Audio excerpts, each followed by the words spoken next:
everyone, and welcome back to another episode of the Belgian Football Podcast. My name is Ben Jackson. I'll be your host for the final episode of the 2024-2025 season. Once again, joined by Scott and Joris. Joris is back recovering from his injuries, but he decided to make an appearance for this one, so we appreciate it.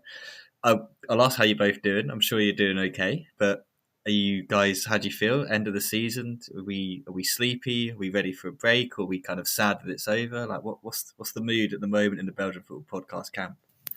Well, the season may be over, but as of now, there are only, is it 54 days until the domestic season starts again. So if your side's in preliminary round of European action, there's even less than 54 days. And we've still got some content to come for you even after this episode as well. So, it never stops around here. So, it's just another day at the BFP office. I'm voting or ticking all of the above boxes. There. But glad to be back. Dusted off my microphone after a little while without. It will go back down soon again, unfortunately, as well, of course. But like Scott mentioned, it's actually the penultimate episode, I guess, of the season for us. But the last recording in time, at least. Yes. Yes, we will release a special with a certain promoted team, probably a week after this episode goes out. But yeah, as you always said, it is our last one as the three of us together. And Scott, I know you just said how many days are left until the next season, but if you're a Gent player, it's actually far less than that because obviously they're coming back early and they're really, really happy about it. Although who knows who's actually in that team and who knows who's actually managing that team. But we will get to Gent. We will get to a couple of other teams as well. But by now, I'm sure maybe the hangover has passed for some Union fans. For some, I'm sure they're probably still going with the celebrations. This is our first time recording since they obviously won that title, and we thought we'd give a little bit of space and then we could come back and really reflect on what was a monumental achievement, to be honest. Like, if you think we recorded that special episode with Alex Vizio, in our second year, just after they'd been promoted. So second year of the Belgian Football Podcast, and kind of they were in a kind of chance for the title then. And like, if you told him he'd have to wait a couple more seasons, but they've been in a title fight pretty much every year of that run and not get it until this bit, I think he'd have been like, I don't think I'll be alive. They obviously went into that final game. We'll just quickly kind of slightly recap it, but yeah, they went into that final game against Gent, obviously needing a win. Took a really early lead, which is just the perfect thing you could possibly do through Ivanovic. And I mean, it felt at that point, I was like, just go and get a second or third now, and this first half killed the game off. They didn't. Gudjonsson scored for the first time in months. Only his fifth goal of the season, I think, for him. And it was just like, it's like typical someone that's like not really performed very well throughout the season pops up. But yeah, Pochettino brought on Promised David, and it just completely changed the game, to be honest. He came on, he ruffled a few feathers. He really was too physical for that Gent defence. They really couldn't deal with him at all. He grabs two, he delivers the title for them in the end. Congratulations, obviously, from all of us here. First title since 1935. Just remarkable, really, when you think how many clubs within European football had won 11 titles and then have had to wait like 90 odd years for number 12. Like, it's not many. Most sides, if that's the run they've been on, they're either defunct or, something really bad has happened. But it just caps off a remarkable kind of return to the top flight, doesn't it? Obviously, coming close a couple of times, winning the cup last season, which felt kind of like maybe it released some of the pressure. I don't know if that is the case or if they kind of kept kind of pushing themselves for this title. It's just ironic, isn't it, guys, that they did it in a way that they've lost it so many times, in that they were the team that came into the playoffs strong. It's like they finally learned how to win a title in Belgian football, just as we're about to have a change and get rid of the playoffs. So they now need to kind of revert back to the old style of Union to kind of win those titles again. But yeah, obviously we've kind of spoken about it a bit, and Scott, I know you've mentioned it quite a bit, but how it cements them as one of the top sides in Belgian football now. Like, they've been there, and it's kind of been like I feel like they just needed to grab that win, that title, to really, really get there. Massive achievement for Pochettino, obviously, kind of first real main season as a head coach, and to kind of whip that out of the bag, it's not a bad start. for that squad as well. Like you just look at it, and it's a typical kind of Union squad with players coming from different parts of Belgium, different parts of different leagues and stuff like that. That where they've come, like Promise, obviously coming from the Estonian Premier League, which is just wild to go from that to being the kind of the main spearhead of a title winning side. And yeah, it's gonna be interesting to see what happens in the summer. I know there's been some chat already, but are they going to operate in the same way that they normally do? Are they going to get picked apart by a couple of teams, or are they going to actually be able to say, no, well, you guys can stay here now for Champions League football. We've got something we can offer that other teams don't have.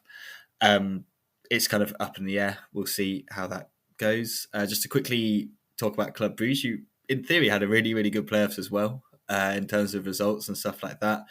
In the end, it didn't really matter because obviously Union won. They didn't even beat Antwerp anyway. It was kind of, by that point, yeah, it was kind of felt like it was done. But there was that moment at half time when it was 1-1 and both games, you're like, hang on, are we going to have a kind of proper helicopter Sunday in the second half? But we never actually quite got there with Promise David coming on and turning things around. So, yeah, I'm interested to kind of hear, I'm at the moment going through and kind of grading all the teams for Get Football. And for club, it's quite an interesting one because I'm like, outside of not winning the title, they had a flipping good season in terms of European football and they won the cup.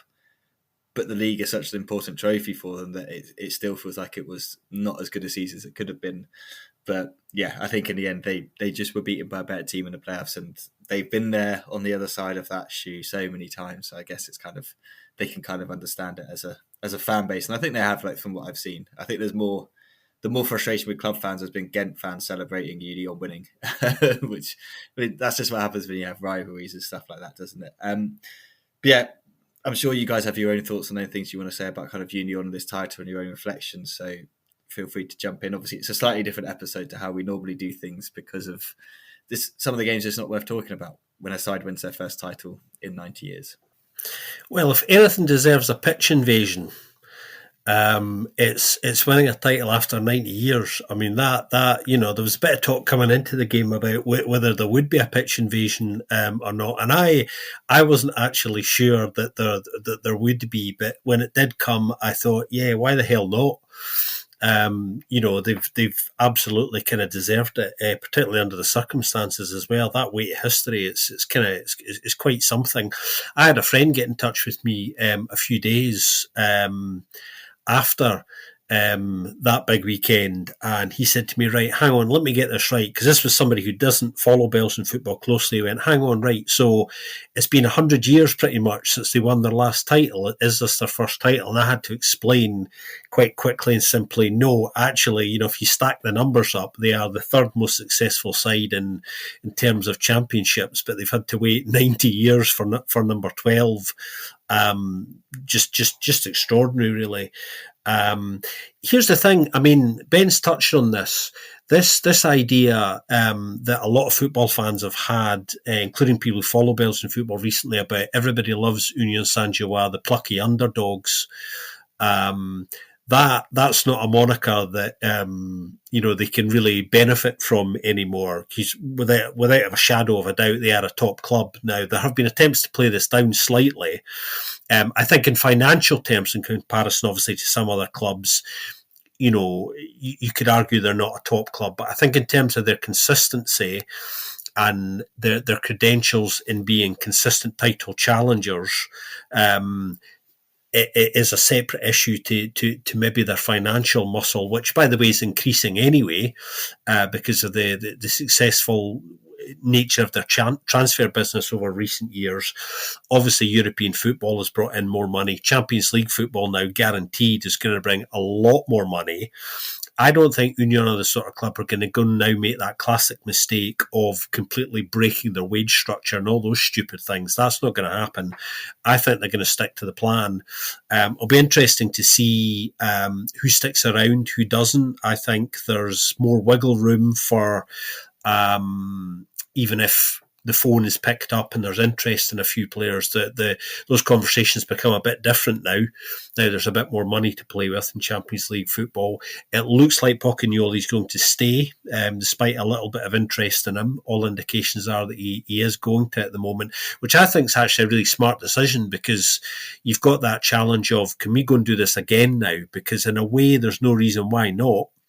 And who would bet against them? because of how consistent they've been, and also testing yourself in the Champions League. It's not going to do your career any harm going up against better players, better managers. Do you know what I mean? It just makes sense. Another year at that. What is interesting is how are Union going to cope with the kind of stability of that, because they've had enforced coaching changes over the last 4 years that they didn't choose to. So this is the first time they're going to be coming into a new season, in all likelihood, where a lot of the squad probably will stay. The manager's going to stay, so the stability that wasn't there before, I think, in a way, is going to be there. So that changeover is just going to be about who's going to come in, maybe. Alex Musi already saying that he's expecting kind of quite a quiet summer. He's not expecting it to be too dramatic. So, yeah, I mean, a club that's already been on the up steadily over the last few years, it's just taken a couple of steps up. The challenge now is how they're going to respond to that, and can they repeat that? If they don't, I don't think they'll be too unhappy about that. Extraordinary achievement, actually. I mean, you look at the numbers. I was pulling out all the numbers. They simply competed better than everybody else, particularly in the playoffs. So you've got the best playoff performance ever by any side. You've got the 9 wins, a draw, no defeats, 22 goals scored, only 3 conceded, 7 clean sheets, 28 out of 30 points. I think it's fair to say nobody will ever beat that, unless the playoffs come back at some point. Although it's not 100% certain that they're totally going yet. We've not got over the line. We think we have. Should remind everybody about that. So we might be revisiting this. This is Belgium after all. But yeah, just an extraordinary record. I mean, you think about the fact that the playoffs is one of the things that's kind of slightly screwed them over in recent years. They probably would have won at least one more title but for the playoffs. To then go and win it, and win it with the best ever playoff performance must be incredibly sweet if you're in-house. It's like, okay, we're going to work with this system as long as we've got it, but we're going to go and do it, but do it better than anyone else. And they actually just beasted it, really. They really did. Offensively so strong, really efficient, direct, looking to breach and break opponents' lines with as few passes as possible as well. Big shout out to Kevin Morales, by the way. Came in after the season starts, played a big part really in that efficiency, I think, and in improving some of those players. Because those first 10 to 12 games were ropey. Let's go right back to the beginning here. The season didn't start that great for them, and Union are probably the only club in Belgium where after a start like that was a bit ropey, they stuck with their man, because even us guys were asking questions at the time going, not sure about this, but they stuck with him. They stuck with what the data was saying. They said, what else do you need? We need Kevin Morales to work with the strikers and look at some of their decision making. They kept the head. And I think they have to be applauded for that, because there are very, very few clubs who would have done that. The midfield was really strong as well throughout the season. I think Siddiqui and Van Hout have been absolutely brilliant. Really difficult to play over or around that midfield. And equally, that defence, Burgess, Makeda and McAllister mop almost everything up.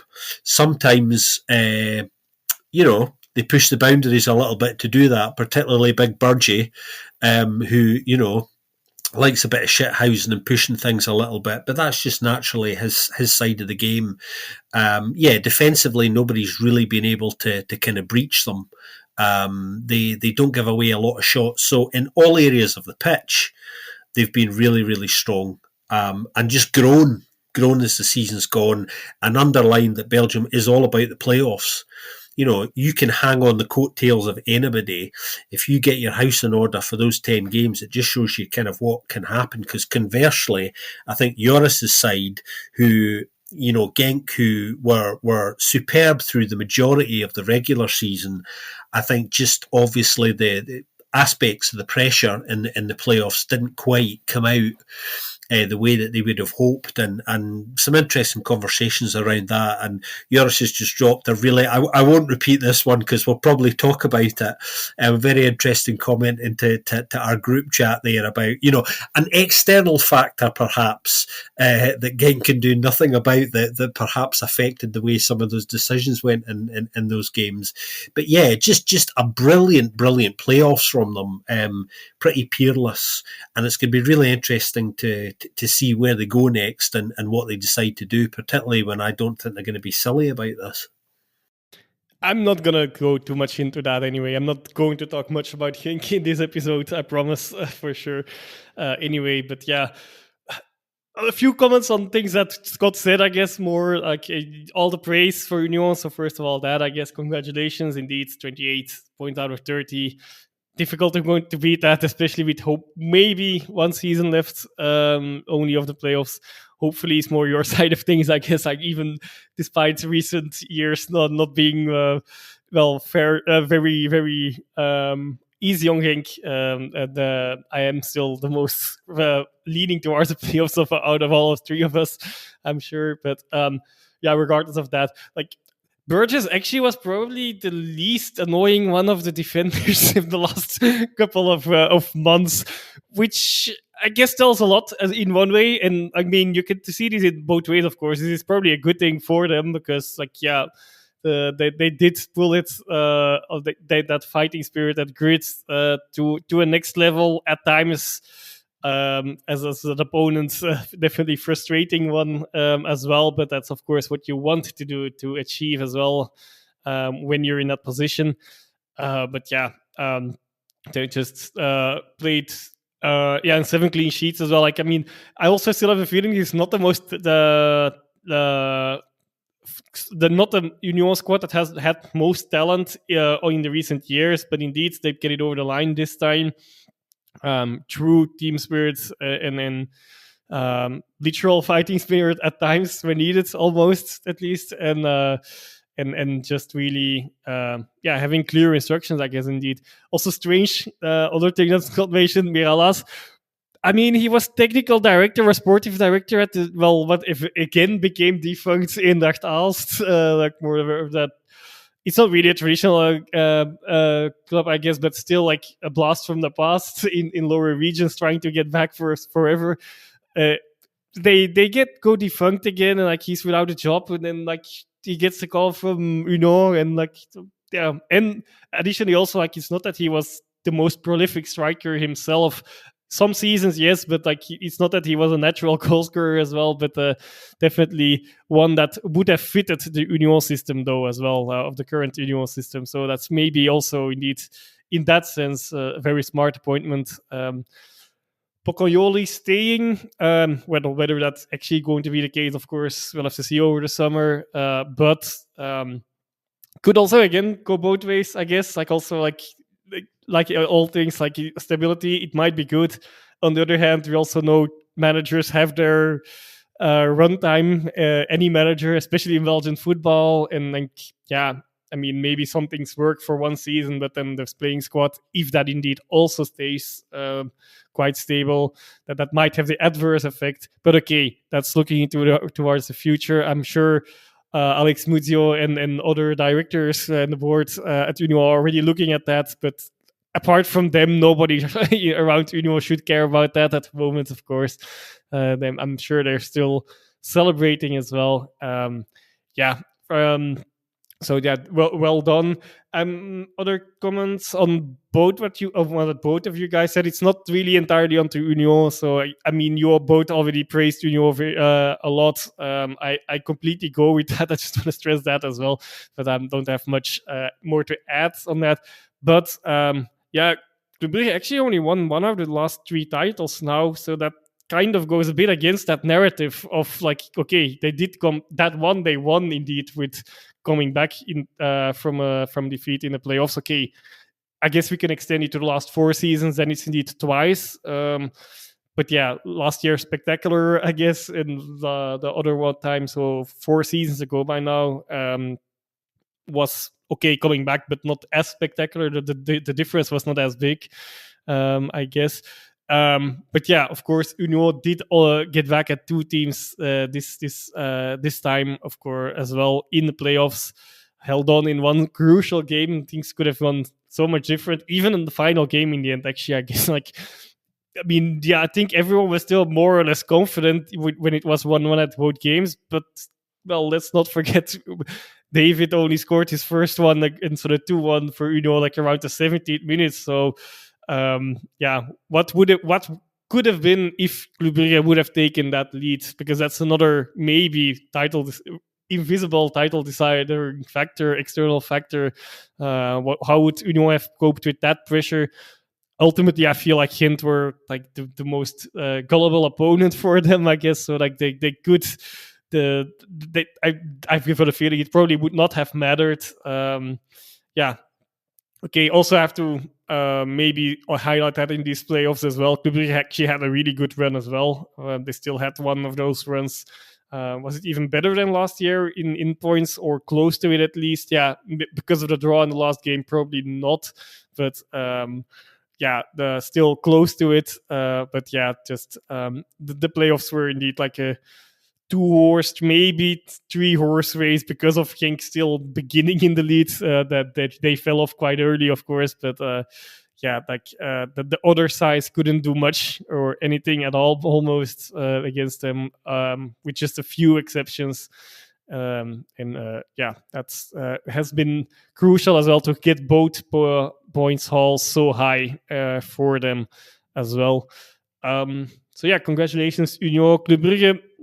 Yeah, I guess they can't really, at least in the playoffs, I guess they actually lost it this time, not in the playoffs, but in beforehand. That's actually the dropped points. They got 0 points out of 2 games against Standard. They dropped points against Kortrijk, against some other of those sides down at the bottom. Beerschot even.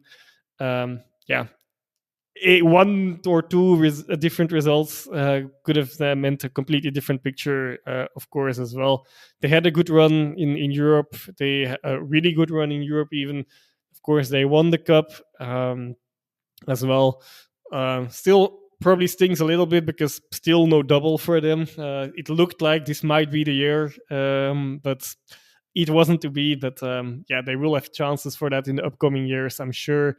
They qualified also still for the Champions League playoff rounds, or the third qualification. No, even the playoff round, I guess. Even yes. Anyway, they have a good chance with the coefficient they have to actually advance as well to the group stages.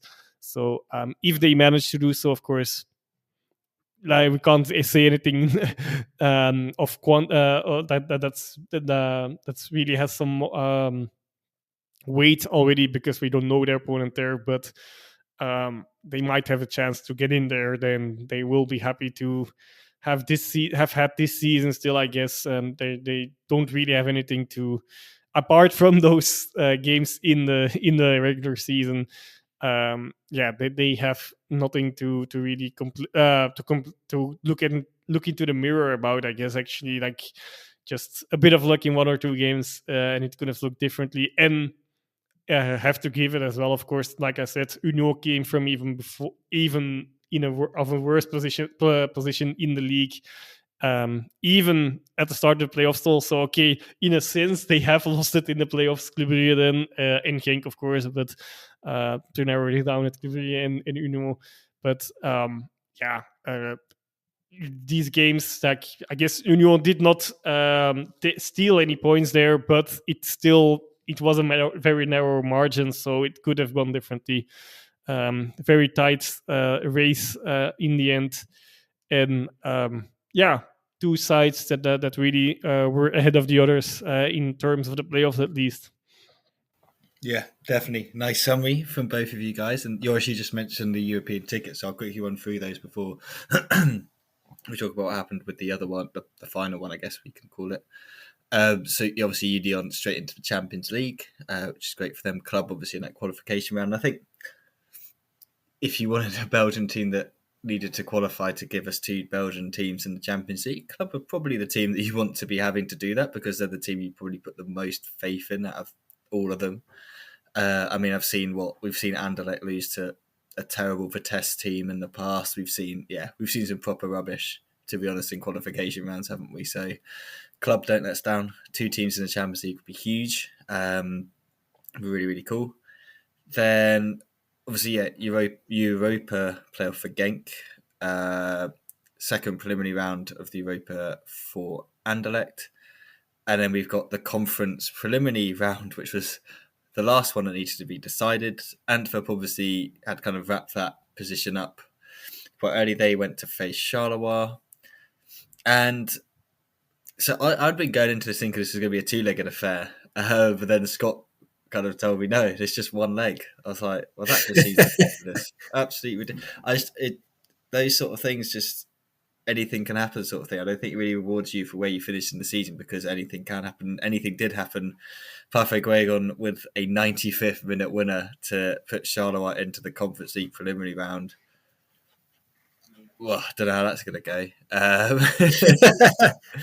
You know what I mean? I'm like, fair play. Like they won playoff 2, they had every right to do it. It seems to be like, obviously we had it last year, we've now had it this year. Like kind of the winner of playoff 2 seems to kind of have more of the momentum going into that game and pushing for it and stuff. And Charleroi had it kind of not as similar to Gent, because obviously Gent had wrapped it up very early last season and could kind of coast into this game, but Charleroi had wrapped it up reasonably early to then get into this. Keita scored again. He turned into a little bit of a goal-scoring central defender during these. Obviously, they're going to lose Dan Heymans to Genk. That looks like a pretty much guaranteed transfer. So I'm really interested to see what they do this summer. I know they've come up with their little, we're going to change everything around, and kind of buzzwords about fighting and competitive spirit and all this kind of blah, blah, blah, blah, which obviously means someone with a certain connections is still going to be pulling the strings, and a certain person's connections of players are still going to end up at that club. I think everyone connected to Belgian football knows who we're talking about there. But fair play to Victor Mill. I mean, he's going to be in demand again. I mean, he's been linked with lots of other clubs. I'm very intrigued to see what they do. I haven't looked into it enough to see the possible teams they could play against or anything like that. But I'm not massively confident that we're going to see them in the Conference League. It'd be cool. It'd be very cool for fans to have to go to Charleroi for an away day. I'm sure lots of them would love it. A beautiful part of the world. But yeah, really fair play. Like, fair play for them getting in there. For Antwerp, it's not a disaster, but it's not good. Like, I feel like they really did need European football with the kind of transition that they're going in, with the new stand being built, all that sort of stuff. It's like European football could have been very useful. So again, they're going to be selling this summer. I think that's for sure. Balikwisha more than likely will be going for as much money as they can get for him.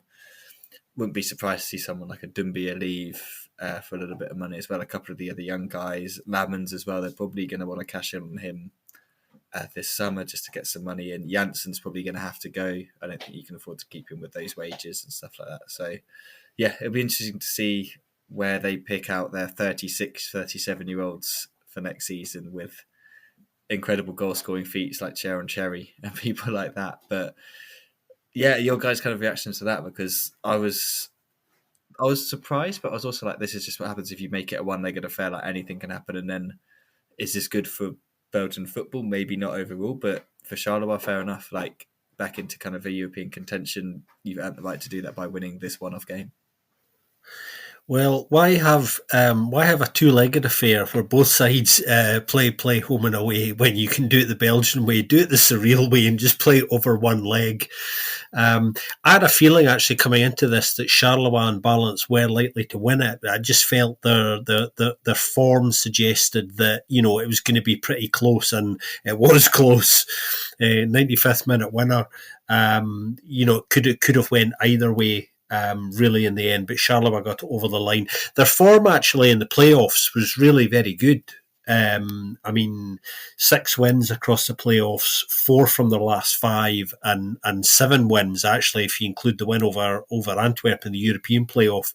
So really, really pretty strong stuff. They did kind of get their shit together, you know, quite well during the playoffs. And Rick de Mel's done something really interesting there, essentially with no money.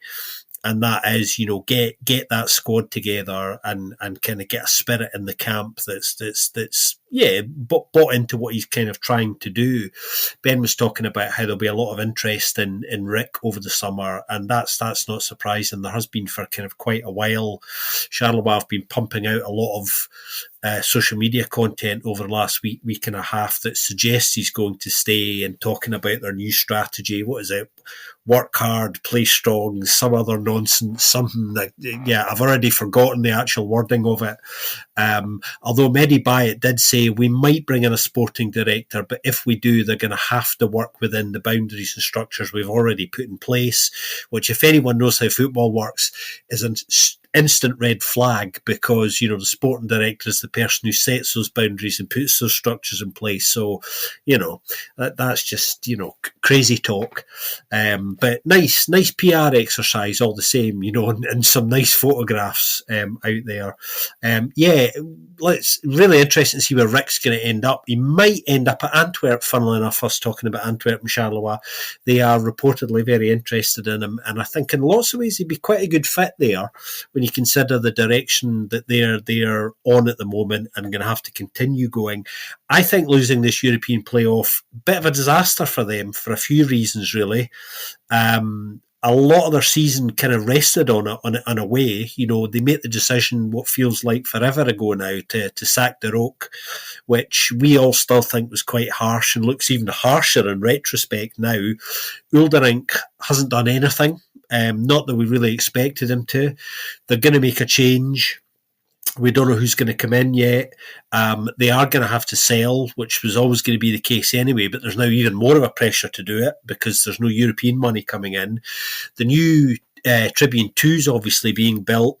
They've borrowed money from a British investment firm to fund that, while at the same time putting up season ticket prices and food and beer prices at the Bossel. Fans are not happy about that. So basically their fans are paying for a good chunk of that new stand to be constructed.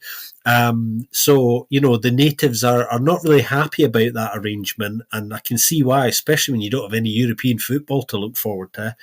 And some of the decisions being made over certainly the second half of the season haven't really worked out for them. Sven Jak's saying, playing his cards pretty close to his chest, guys, I thought, saying, we'll just have to see what we can do over the summer, but it's going to be a little bit difficult. So he's already kind of codifying and saying that it's going to be a slightly tight and difficult summer for us. The good news, if there is any, is that longer term, once that stands in, then they should start to generate a bit more revenue. Not necessarily immediately, of course, because they need to pay off the debt first. But longer term, there is the potential for more revenue to come in, because obviously there'll be more season tickets, more fans, more beer, more tops bought, yada, yada, yada, all of the revenues kind of going up. So the plan itself is sound, but how they're going to get there in the end isn't really, putting a smile on everybody's face. So yeah, it's a bit of a disaster for them in some ways. Charleroi have got a free hit in a way. I feel a bit like Ben. I'm not sure whether they'll qualify for the league phase. We'll just need to wait and see. They'll need a little bit of luck, I think, if they're going to do that. I hope that they do. Obviously, we want as many Belgian teams as possible in there for the coefficient and perhaps for our own travel plans as much as anything else, because we never know where we're going to end up. But yeah, I mean, Rick Demel, as we've been saying for weeks now, has done a really good job there without getting that much credit for it. We're maybe one of the few outlets who have on more than one occasion said that he's done a better job than most of the media tends to kind of give him credit for. So yeah, it's going to raise his stock. And I'll just put this out there. I don't know what you think, Joris, but I don't think Rick is going to be at Charleroi come the start of the season. Yeah, that's one of the big question marks, of course, around it. But around Charleroi and their chances in Europe, I'm a little bit more positive, I guess. Like, they're seeded in both the second and the third qualifying rounds.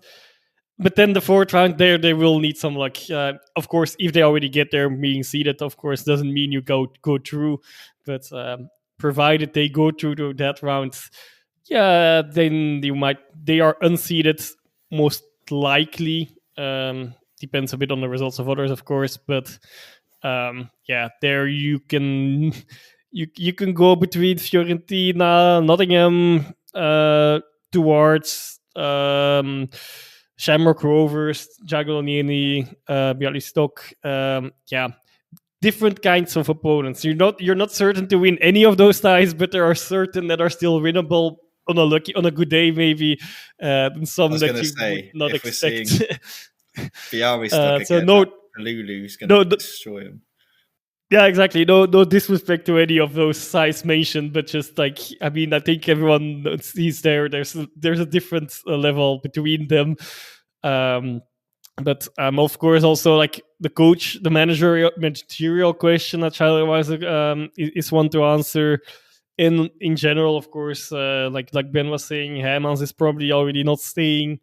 He was already not included in the picture when they were celebrating on socials as well, like the qualification. They left him out, but well, what are the likes of Sorgan, Titraoui, and some other key players, Tulic, what are going they this is, by the way, a phrase I never expected to say 6 months ago. Is it going to be important where Stulic is whether Stulic is staying or going? But yeah, well, he has proven himself like in the league now, and like as a decent striker, finding the net. And yeah, which part of that squad is still going to be around? It could also, of course, be that some of them stay around just for these European qualifiers, and then, depending on the results, there things, might they might leave, or or the other way around. But yeah, interesting to see. And yeah, we'll have to see. And like the managerial question is indeed probably the biggest question, is who they would bring in case the mill goes, wherever that will be. Of course, whether that's Antwerp it's an option, I guess. It's still quite unclear. Like the few sides in the league that are looking for new managers or are uncertain about their new manager, or whether they're going further with their current manager as well. But yeah, Uldering only got them 1 point in the home games since he took over. Yeah, that's not a good report. So I don't think he will be staying. Scott was talking about PR with Charleroi as well. 2 points on that one. Well, they are copying the model of Unios, what they say. So I mean, in that sense, that is indeed good PR. But I also feel then on Antwerp's side, the transfer of Hermans already bringing in, I feel it's also a bit more like PR than like on sportive merits, and also already maybe nothing against him, of course, but like they let him go 6 years ago, I believe, already, since at that moment he was not right for their ambitions anymore. Of course, he's a fan favorite in that sense, the PR, of course.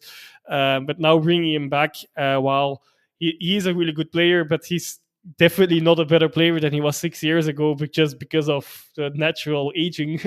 Let's put it that way. Of course, he's an experienced head, so they could use that, but yeah, another side where there's a lot of big rebuild going to be going on and off the pitch as well, like you mentioned, the stadium rebuilds, but also the squad. Like I also feel like more like Scott that it's more of a disaster than Ben was looking at, that they missed out on European football.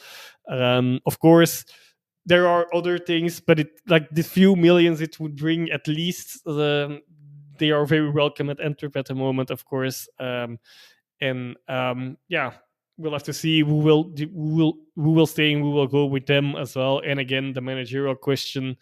And just on the coming back on the Deruk decision as well, still, like, I mean, it has nothing to do with the results, as far as I know. Like, it's really lost the chemistry with the squad, or they didn't have any chemistry with it. So I guess it's difficult to judge the internal affairs there. But I'm sure there is more to it than we all know, because indeed the results were maybe not as well. Actually, they were in line of what we were expecting, and most people were expecting, I guess. But yeah, except, of course, he had a bad streak, of course, at some point, and it didn't look like he could turn it around. And there might have been some more reasons that we don't know the details of around that as well. But that's just going back to that. But two sides with a lot of rebuilding going on. One in a more positive atmosphere than another one, I'm sure.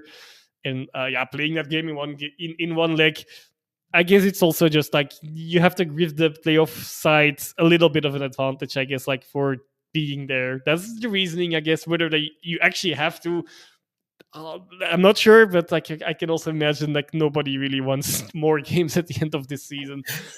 Anyway, but also to me, it was not really a surprise that Charleroi took it in the end, even though in the game, it could have gone both ways anyway. But actually, a brilliant goal. Maybe something to rewatch from Guillaume to finish the season actually effectively in Belgian football, but pro league football at least. Definitely a few question marks for both clubs over the summer, and interesting to see what some of the clubs, one of the many clubs that are some of the many clubs that are going to be really interesting to follow throughout their summer business. I'm sure we'll talk about a few of them now as well, but I'm not finding the segue, so I'll leave that to you guys. Yeah, I can jump on that. I can work with it. I get like the advantage you want to give to the playoff team, but it's not like at least I can kind of see trying to do that in maybe like the Bundesliga, where you have that promotion game between third bottom and a third in the second division, because it's like they're there on kind of, they're the third best team in this fight to Bundesliga, and you're the third worst team in the Bundesliga. Like there's a bit more, but like in this case, it's like, well, yeah, there's a team in between Charleroi and Antwerp anyway. So it's like, well, it just seems bizarre that you'd want your potentially a team that finished seventh to go into Europe. It just seems kind of counterproductive in that sense. But I hope they do qualify. I'm not like anti Charleroi or anything like that. It's just kind of the way I've felt about this thing for a while, and I really hope they do. I get it. It's just a way to keep those tides actually having something to play for in playoff 2, because it is a complete waste of most people's time.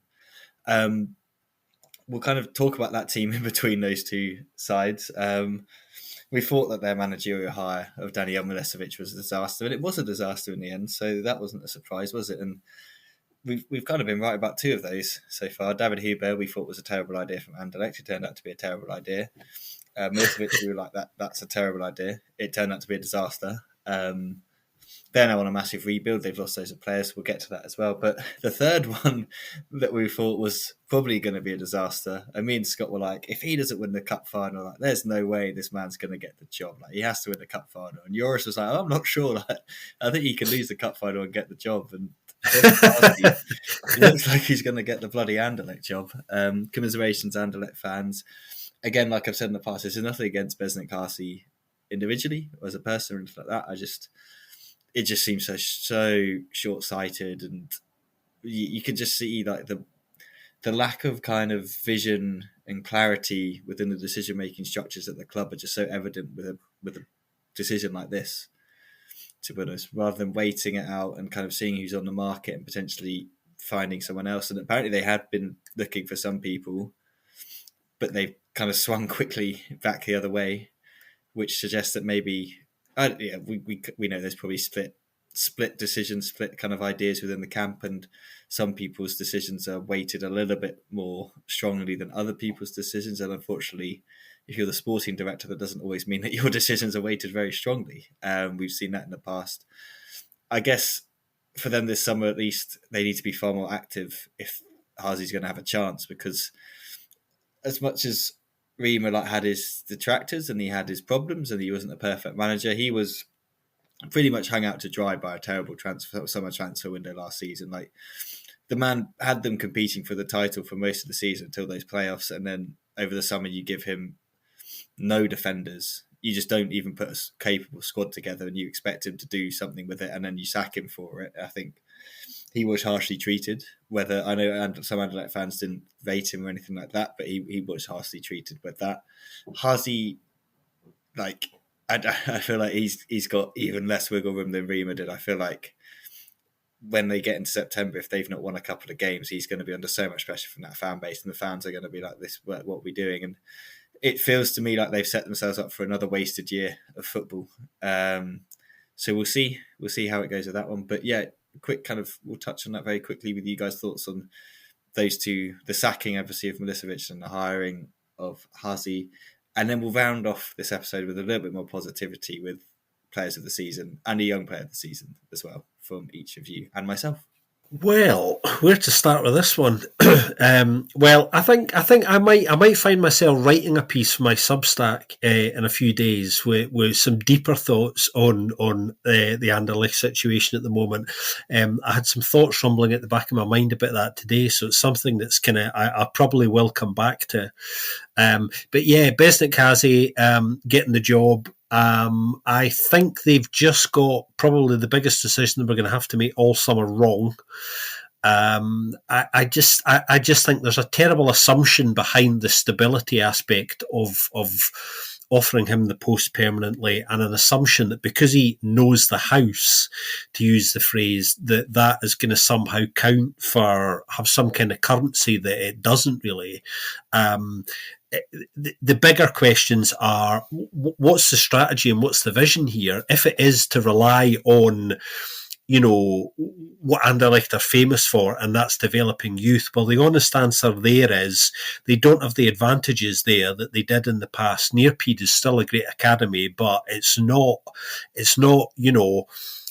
far out in front in Belgium in a way that it used to be, where it would guarantee this pipeline of talent. It's nowhere near the talent factory that it used to be. A lot of other clubs have got a lot closer, and in fact are actually doing better at developing talent than I think Anderlecht are. So they need to rediscover what they were good at. The question is, how do they do that? And there's no easy or short term answer to that. Hazi's personality, somebody, a father-like figure with a bit of grit isn't necessarily the right person, I think, to work with young players either.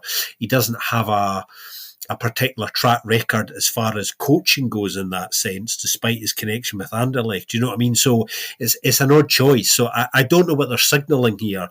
Are they going to go back or try and go back to what they used to be good at, or are they not? Is there going to be this compromise? Because the last couple of years have been trying to compromise between injecting a bit of youth, but also bringing in some more experience to effectively save them time and cut corners, and that hasn't really worked either. Players are going to leave. They're going to have to change again, and Olivier Reynard, the sporting director, is under real pressure now because this is the first window where he's going to be judged.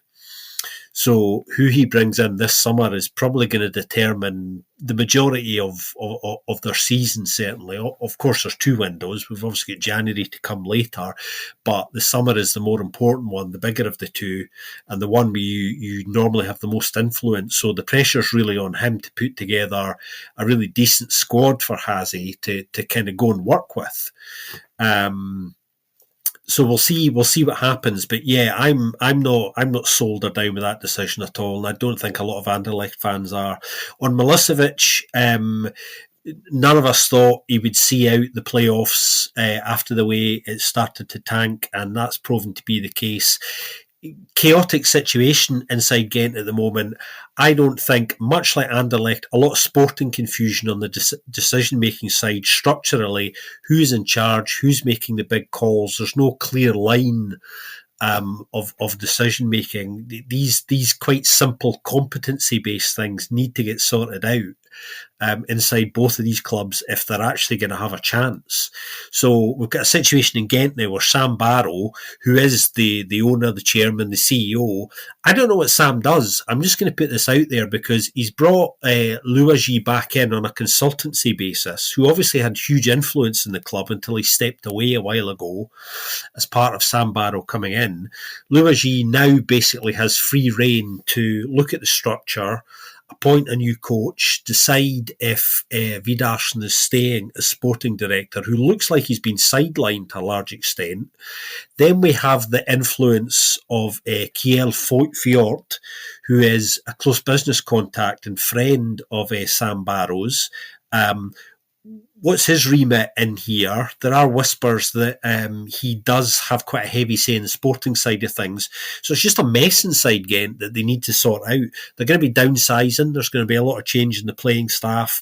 They need to get some big decisions right over the summer, and they've got less than 8 weeks to do it. So I think next season could be quite rocky for Ghent, to be honest. If we thought this season was inconsistent and a bit odd, next season's going to be a hell of a roller coaster there, I think, as well, unless they get some really big calls, really, really right over the summer. I don't have much confidence and faith that they're going to be able to do that. I don't know if you do, Joris, but I don't think Ghent are going to be anywhere near where they would like to be for the majority of next season either, because they've had plenty of time to address the questions that haven't been addressed so far. So what's going to change over this summer? And yeah, if Sam knows what he actually does on a day-to-day basis, please feel to reach out and tell us, because he seems to be just getting everybody else to kind of come along and essentially tell him what to do. I wrote a piece in my Substack, by the way, yesterday where I was talking a lot about the Buffaloes and the mess inside, and I did make the point Sam probably could have benefited from a long kind of peer mentor period. Now, I know he did have Ivan DeWitt and Louis were around for a while. There was a handover period, but it doesn't look like he's learnt very much, because he's bringing other people back in to make the decisions that he's in there to make. So I'm as much in the dark as anybody else, really. Yeah, Louis was still around anyway. He had already he still had a role, but now we indeed got like the man that, I guess, to really make the specific decisions there. But okay, welcome certain last name that you were referring to at Charleroi as well, I guess. Well, maybe we should not use it too much, leave it in the dark too much, in case there would be some new followers here. But we're talking about the Bayat family, of course, the infamous Bayat family. But especially the bad kind of the Bayat family, I guess, the bad apple, Etienne's transfer business. But anyway, Wiederson, I'm not convinced he's the right man anyway, so I don't think that on its own is necessarily the worst thing to do. But bringing Louagie back in is not ideal, and now again, both with Gent and Anderlecht, I guess it's a bit of a mess in the structure of the club as well. Currently, Gent now missing out on European football as well for the first time in ages. Again, same for them as for Antwerp. Slightly less maybe, but still a big blow. Not having those few millions they might have counted on, especially since they had such a long run in Europe. Long streak of European football, at least. Regardless of the results in there, they still got some millions every year out of it, at least. And but one of the big questions for them again as well, like the manager, of course. Will it be Rick de Mil, still an option as well? Deco is rumored. Will it be someone else entirely? Very likely. Will they stick with Milicevic in the end after bringing him back in like Mechelen did last year with Hazi? Not very likely, but they kind of did him a little bit. I guess Milicevic as well. He could probably have stayed on inside the club as a T2 for a long time and as like a man of the club, maybe hoarding the philosophy a little bit. Which, right now it's not very clear what that philosophy is either. But to keep him around in a job that he might have been more qualified for than he at the moment, at least, was for this position. I know they're still thinking about or were thinking about finding a solution for him, like inside the club as well. But if I were him, I would not do that, I guess, to be honest. But I don't know what the latest update on that is anyway. That might already be like a story from the past or just something they said when he was leaving. We never know how these things go.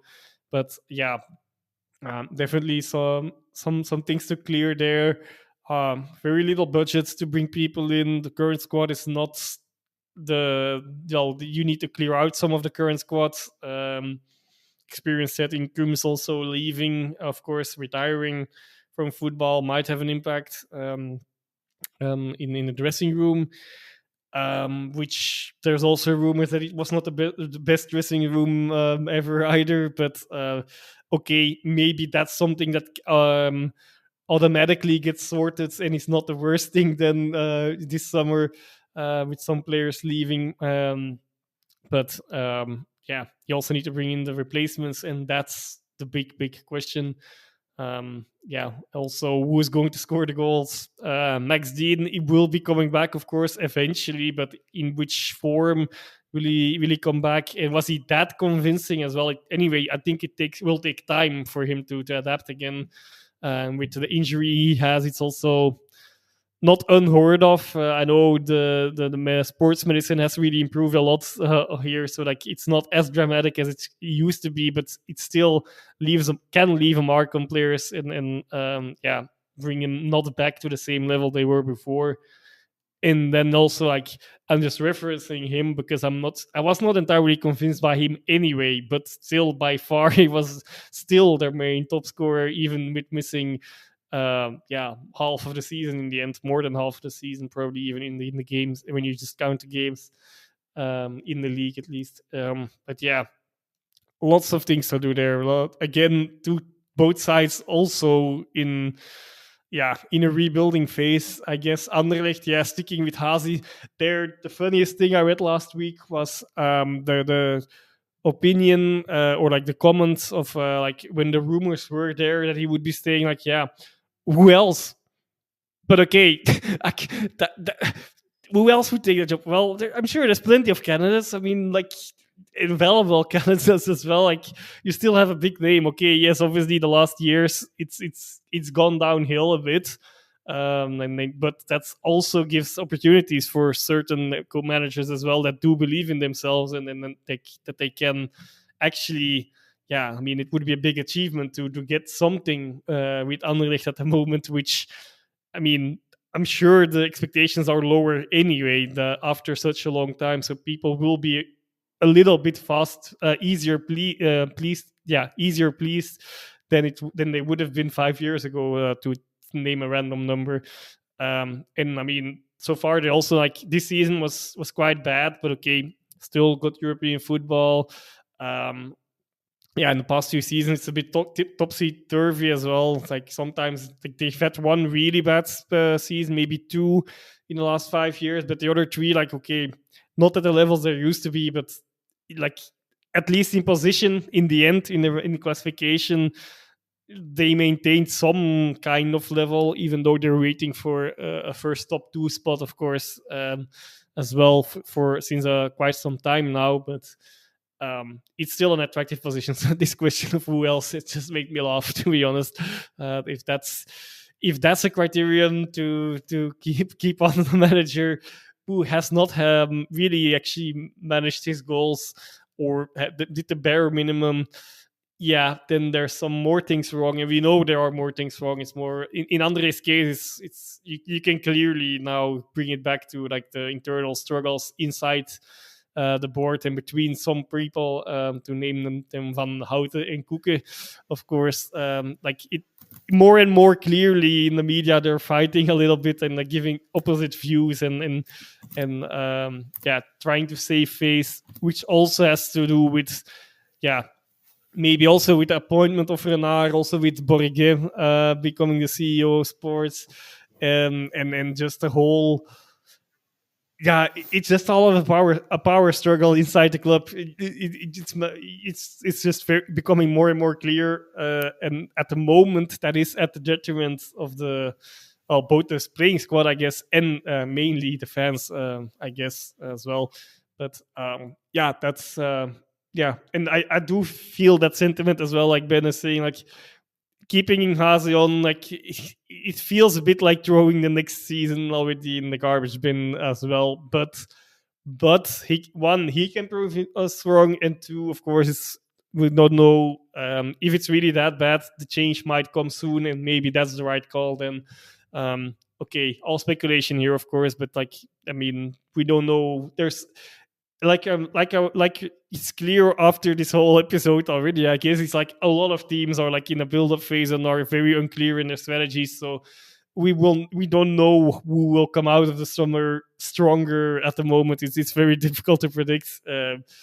People that are or clubs that are now looking like they're losing or taking wrong decisions might eventually end up not too bad. That's based on external factors as well, of course, but not something you want to lean on, but it's not impossible.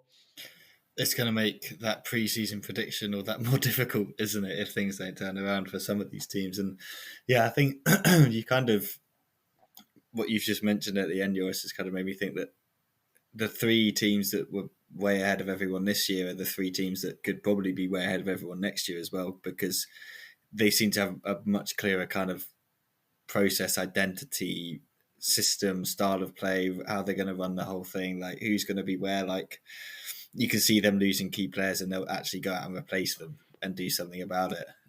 Whereas these other teams are going to lose key players and appoint random people as managers and just do weird things. But well, coming back to that, like, I mean, it's still Genk. So like this season was in the end, let's say, good. So next season going to be like less. They are more consistent now, but it's still 1-2 at the moment. So that's one take I'm going to make already.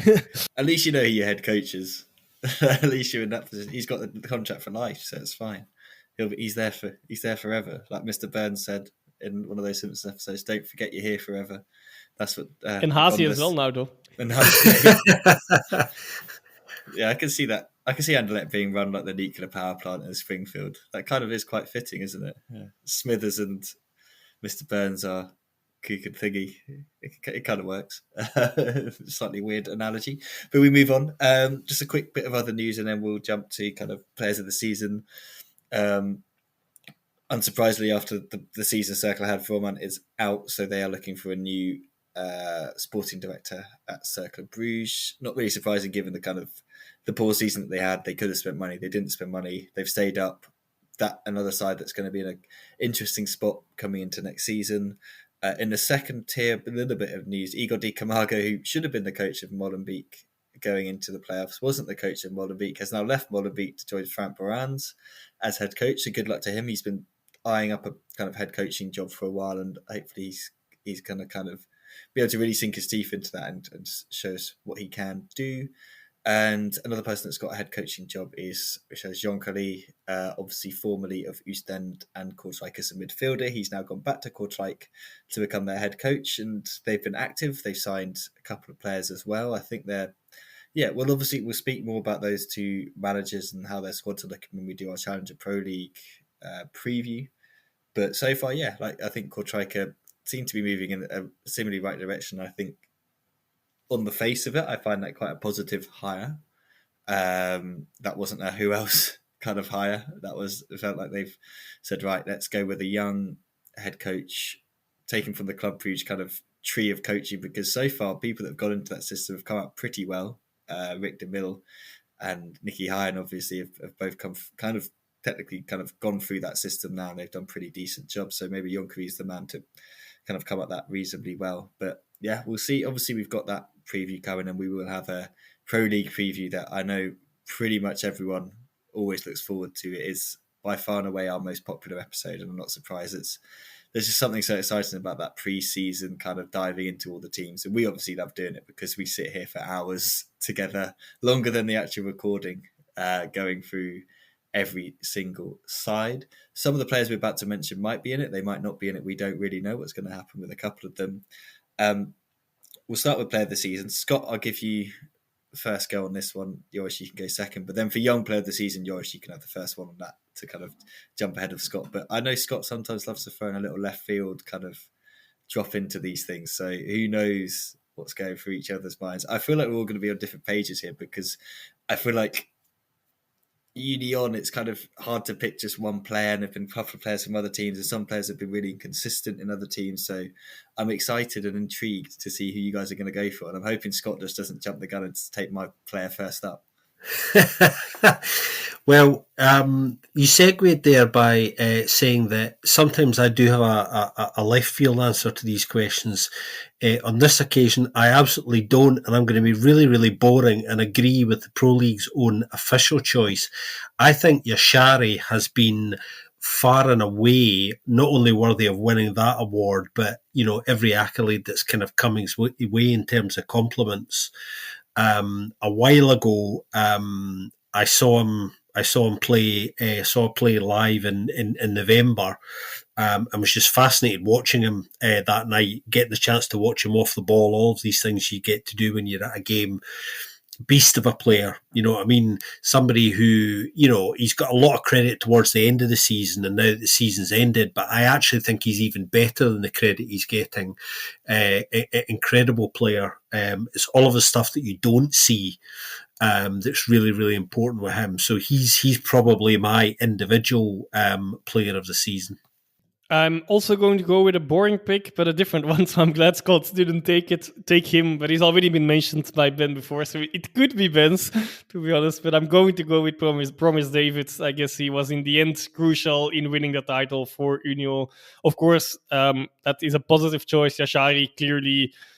I would even say he's clearly the better player as well. Like I'm not a big fan of the style of Promise Davis, but he's been just so crucial in that title win. And like that's really what tilted it in the end. I guess like in the playoffs he's been that crucial. Even though of course indeed Union is more like as we touched on, more like a collective than an individual. Or a team with individual outliers, but I still think he deserves my player of the season award here. That wasn't actually my one. So thanks, guys. Jashari, I was kind of like, yeah, someone's going to take him, so I didn't need to. I've been umming and ahhing between two. Who do I go with? I'll say the one I'll go with, and I'll put the other one in there, and then people can just know my thoughts. I think we've mentioned it, and this is kind of thinking maybe kind of retrospectively to last season and kind of seasons before, where we've been questioning a certain player's performances and how much of a detriment he's been to that side and a reason for them losing games. But this year they made sure he barely had anything to do. So I felt like I had to go with one of the Union defenders, and I've gone with a player that probably doesn't have the same reputation for shithousery as Christian Burgess, but I feel like he probably does deserve it as well. I've gone with Kevin McAllister of Union, Argentinian 27-year-old. He loves a bit of rough and tumble, but I feel like of the defenders that have played for them this season, he has been probably their better one. Joris is shaking. He's been the most frustrating one, as I was referring to. Like okay.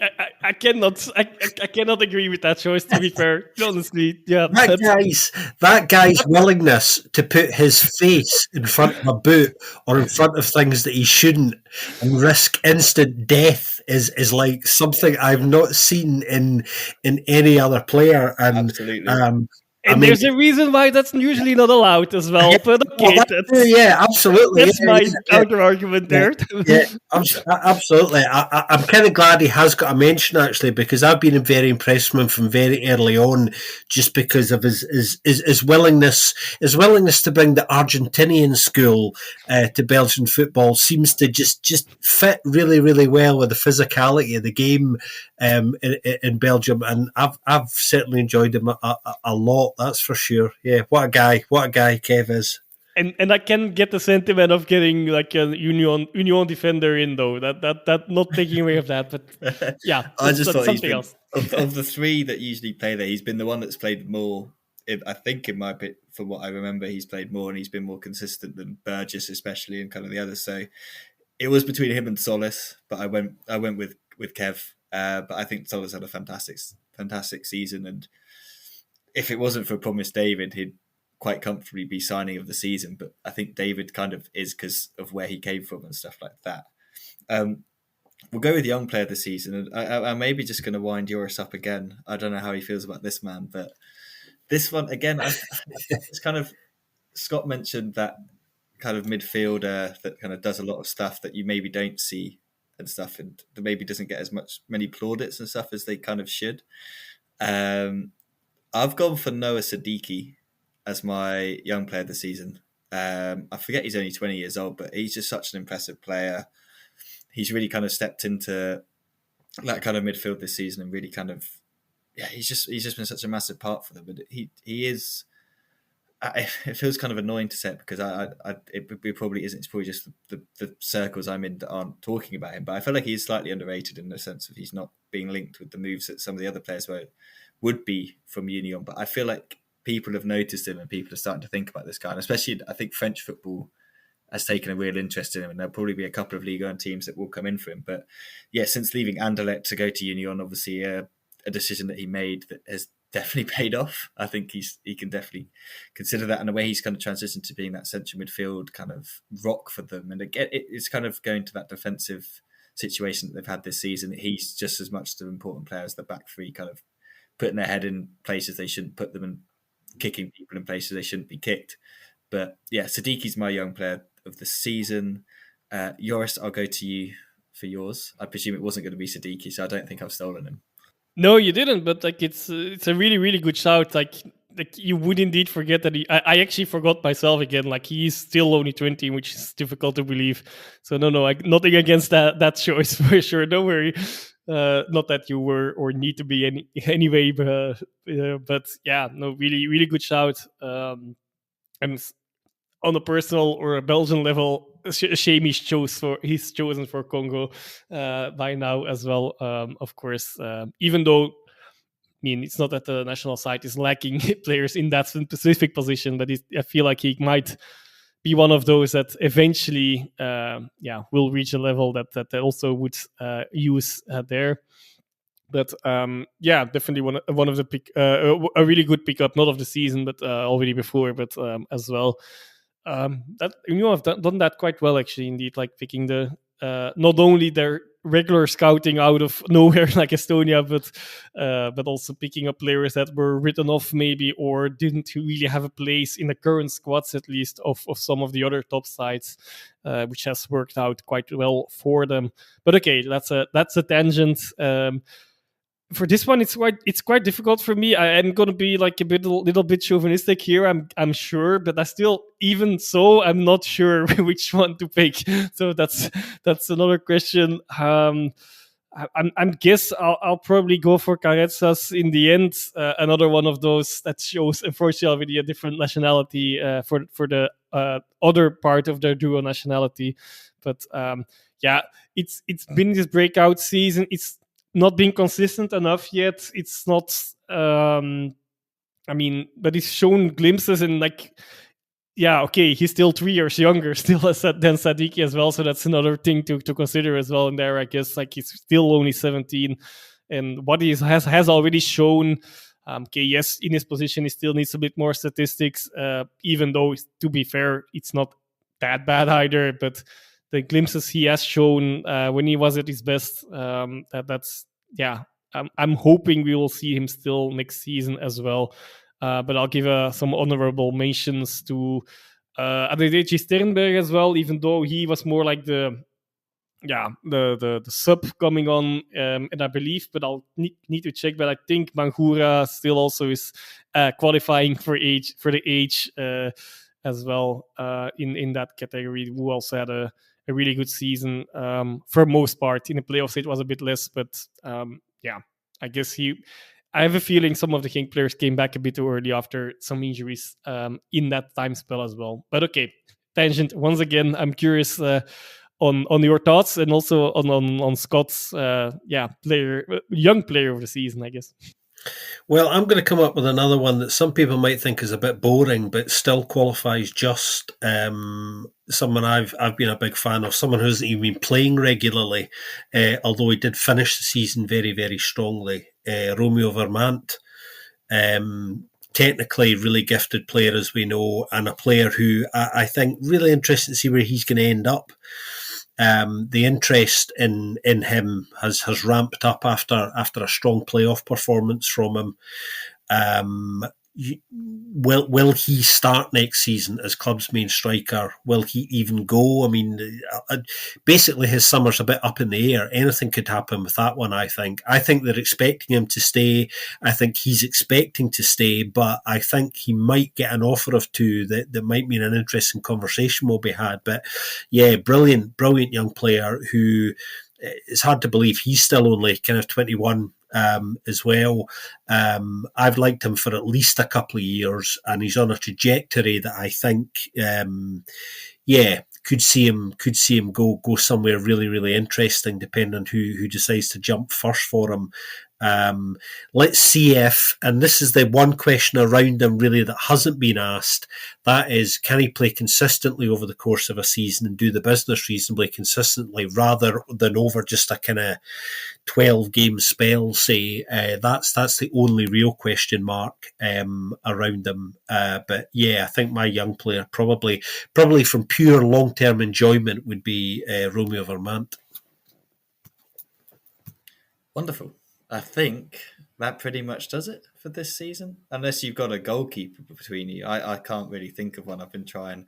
I think the only person I could think of was Colin Koosmans as goalkeeper. I think he's been the most consistent one out of all kind of the goalkeepers this year, which is not the best reflection on Anderlecht, is it? If the goalkeeper is your best player from this season. I think someone in Het Nieuwsblad or Atlas News said that as well in their kind of review of the teams of the season. They're like, pretty bad side if the goalkeeper's your best player. I don't know if either of you have any other goalkeepers you want to chuck into the mix, but I just don't think there's been anyone nearly as consistent or played enough games, I think, as well, because I feel like we've had quite a few. Like Charleroi, I've been through 3, I believe. Leuven obviously had Leeson, but he's had some iffy moments as well. Antwerp with Lammens, he was good, but then by the back end, he kind of got a little bit iffy, and he kind of showed some moments. Standard, obviously, with Apollo was good and then bad and good and bad. So, yeah, I don't know if any of you have a goalkeeper you want to throw into the mix. Well, probably an honorary mention to our good friend Anthony Maurice at Union, who actually has had a pretty good season throughout the season.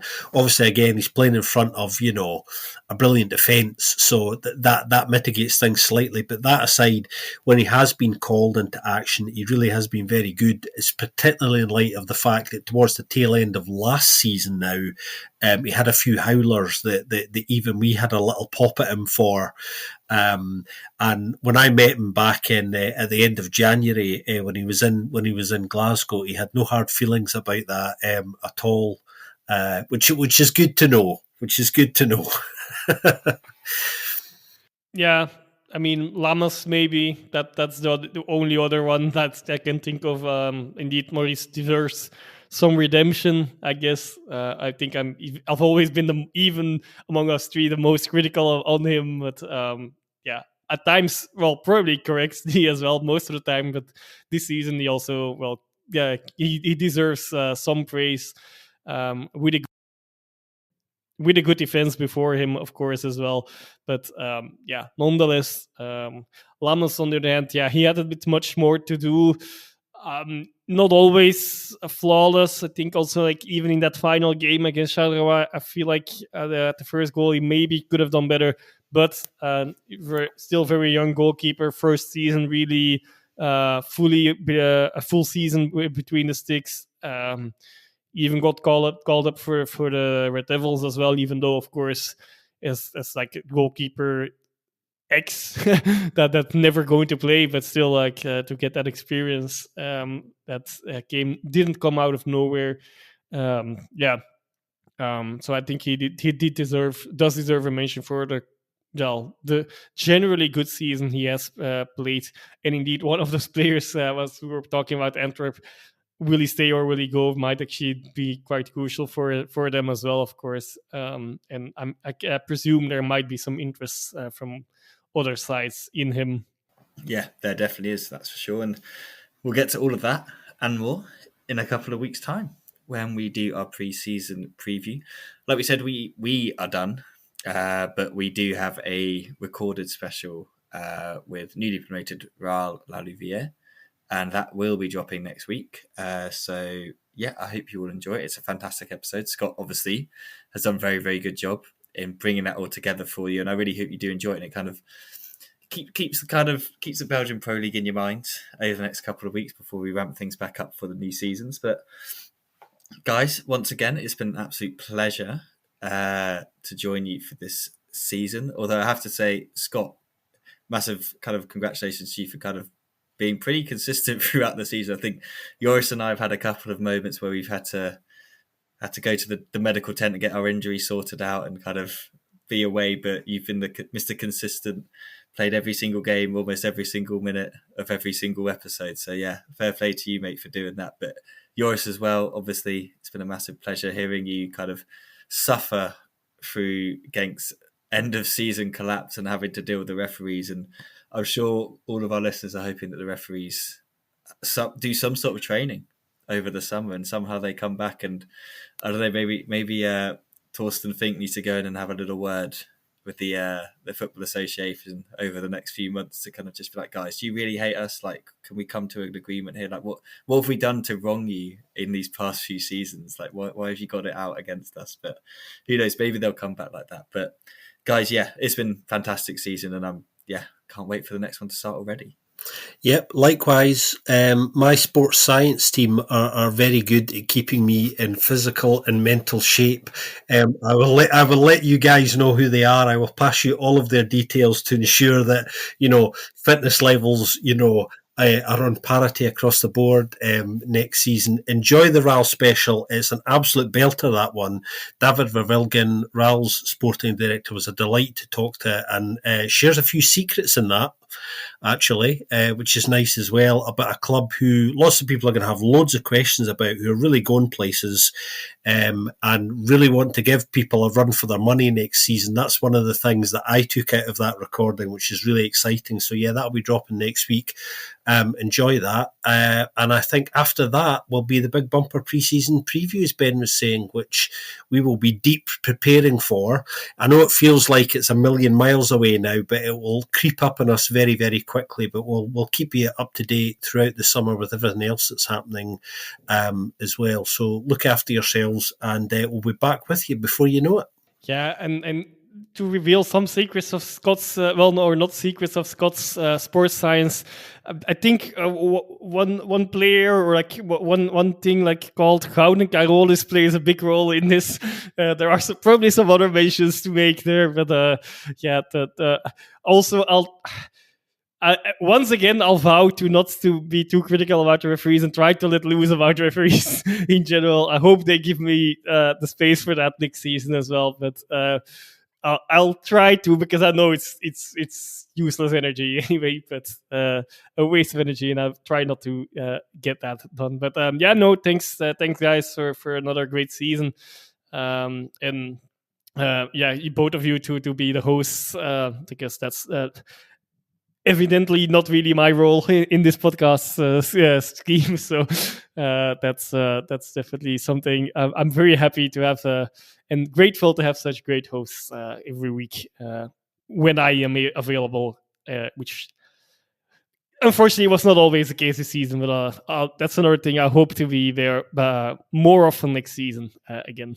Absolutely, and we hope to make another trip over there to Belgium as well to see some games and see some lovely listeners and all that. And yeah, just on that note, thank you to everyone who has listened this season. It's been just a joy to bring you this, and we hope that you've enjoyed it. Obviously, if you do, please do leave us a review on your podcast app of choice. We've asked you all season. If you haven't yet, maybe you could do it at the end. That'd be quite fitting. If you've got some spare money hanging around as well, and you want to support us, you can donate to us at Buy Me a Coffee. We've kept it running, and thanks again to everyone who has given to us this season. It really has helped keep this thing going, and yeah, we really, really, really do appreciate it. But yeah, now for kind of the last time of the regular season, thank you very much for listening. We will speak to you soon on another episode of the Belgian Football Podcast, and we will see you in a couple of weeks for our pre-season preview.